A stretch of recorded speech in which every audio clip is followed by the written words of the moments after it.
Inilah alasannya kenapa kalian harus memperjuangkan yang namanya satu komando. Pertama,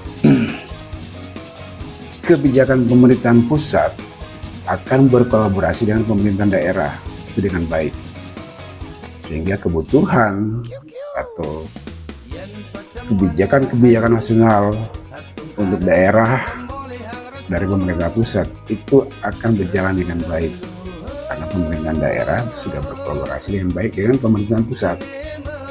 Dan begitu pun sebaliknya, pemerintahan daerah akan berkolaborasi dengan pemerintahan pusat, dan pemerintahan pusat akan menerima dengan baik apa yang menjadi kebijakan pemerintah daerah soal masalah perekonomian, soal masalah pembangunan. Nah, itu akan disambut baik oleh pemerintahan daerah. Nah, lalu bagaimana dengan dua komando? Nah, ini kita harus hindari, jangan sampai terjadi dua komando. Ini ada 3 kasus yang terjadi di Bali, masalah dua komando.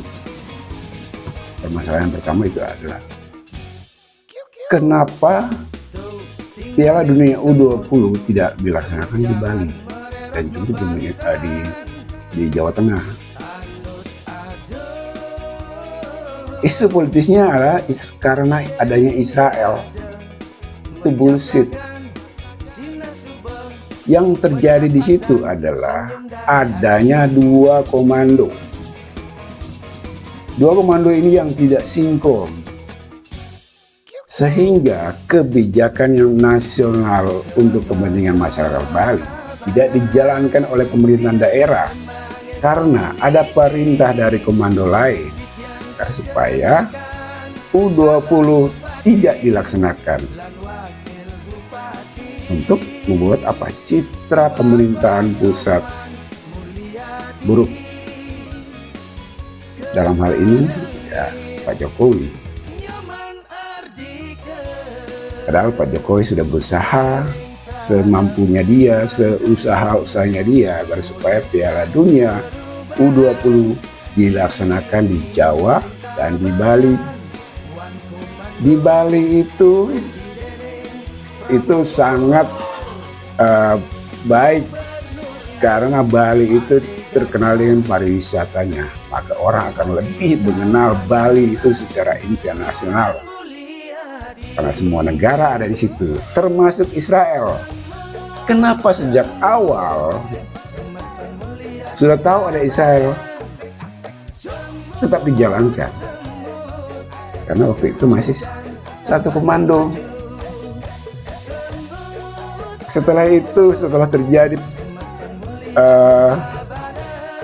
dualisme atau terjadi ketidaksinkronan antara pemerintahan pusat dan partai politik, maka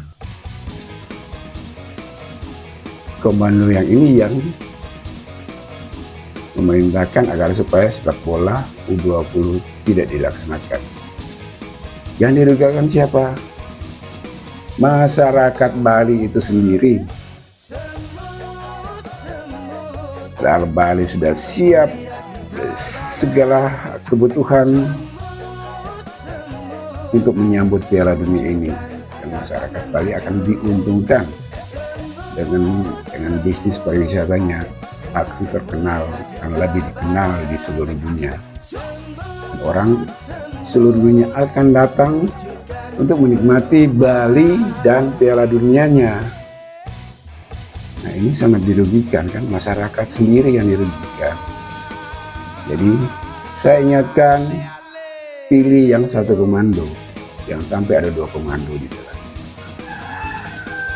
Kasus yang kedua adalah Bandara Udara Bali Utara. Marketnya sudah ada, tanahnya sudah ada, amdalnya sudah, terus apa lagi? Dananya sudah ada. Lalu kenapa tidak dieksekusi? Tidak jadi dilaksanakan? Itu karena kebijakan pemerintahan daerah dipengaruhi secara politis oleh komando yang lain ini, karena sudah tidak sinkron. Sehingga yang dirugikan adalah masyarakat Bali itu sendiri. Perekonomiannya semestinya sudah seimbang antara Badung, Denpasar, dan daerah utara sana. Tapi sayang, kebijakan pemerintah daerah itu tidak berpihak pada rakyat, tapi berpihak pada partai politiknya sendiri. Tidak mementingkan rakyatnya, tapi mementingkan partai politiknya sendiri. Itu bahayanya, karena ada dua komando. Nah, permasalahan ketiga adalah kenapa jalan tol Tabanan Gilimanuk tidak jadi dieksekusi. Padahal kan makanya sudah ada, sudah hebohnya minta ampun. Jalannya, amdalnya, dananya, saya yakin dananya sudah ada. Lalu kenapa tidak dieksekusi? Itu karena adanya dua komando di dalamnya. Sama kasusnya dengan kasus yang pertama. Ada dua komando di dalamnya. Yang satu dari pemerintahan pusat dan yang satu dari pemimpin partai politik yang mempengaruhi kebijakan daerahnya. Dengan di dalamnya ada pemimpin daerah yang satu jalur dengan politik. Yang semestinya kalau jalan tol itu jadi, mungkin perekonomian Tabanan akan lebih maju, akan lebih cepat berkembang. Karena apa? Arus jasa dan barang itu akan lebih cepat. Saya semestinya dari Tabanan ke Gilimanuk 1 jam, sekarang tetap 4 jam dari Tabanan ke Gilimanuk. Belum jalannya masih kecil-kecil lagi. Itu kan sedih banget jalannya Tabanan Gilimanuk itu. Rusak, kecil. Nah, itu akan mempengaruhi perekonomian di wilayah Tabanan dan sekitarnya dan juga di daerah-daerah yang lain. Nah, itu akan mempengaruhi. Sehingga yang dirugikan adalah masyarakat Tabanan itu sendiri, Bali itu sendiri. Itulah kenapa kita harus memperjuangkan satu komando, karena kebijakan yang bersifat nasional dan strategis dari pemerintahan pusat akan di follow up oleh pemerintahan daerah dengan baik dan mengeksekusi akan apa yang sudah menjadi perencanaan pemerintahan pusat. Nah, itu yang harus kalian perjuangkan. Jadi jangan pilih dua komando ya, pilih satu komando supaya kalian itu Bali itu akan maju.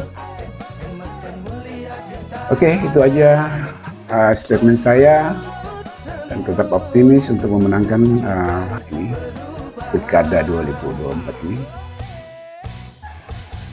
Ya, semoga menang dan cita-cita Bali akan maju dan sejahtera akan tercapai.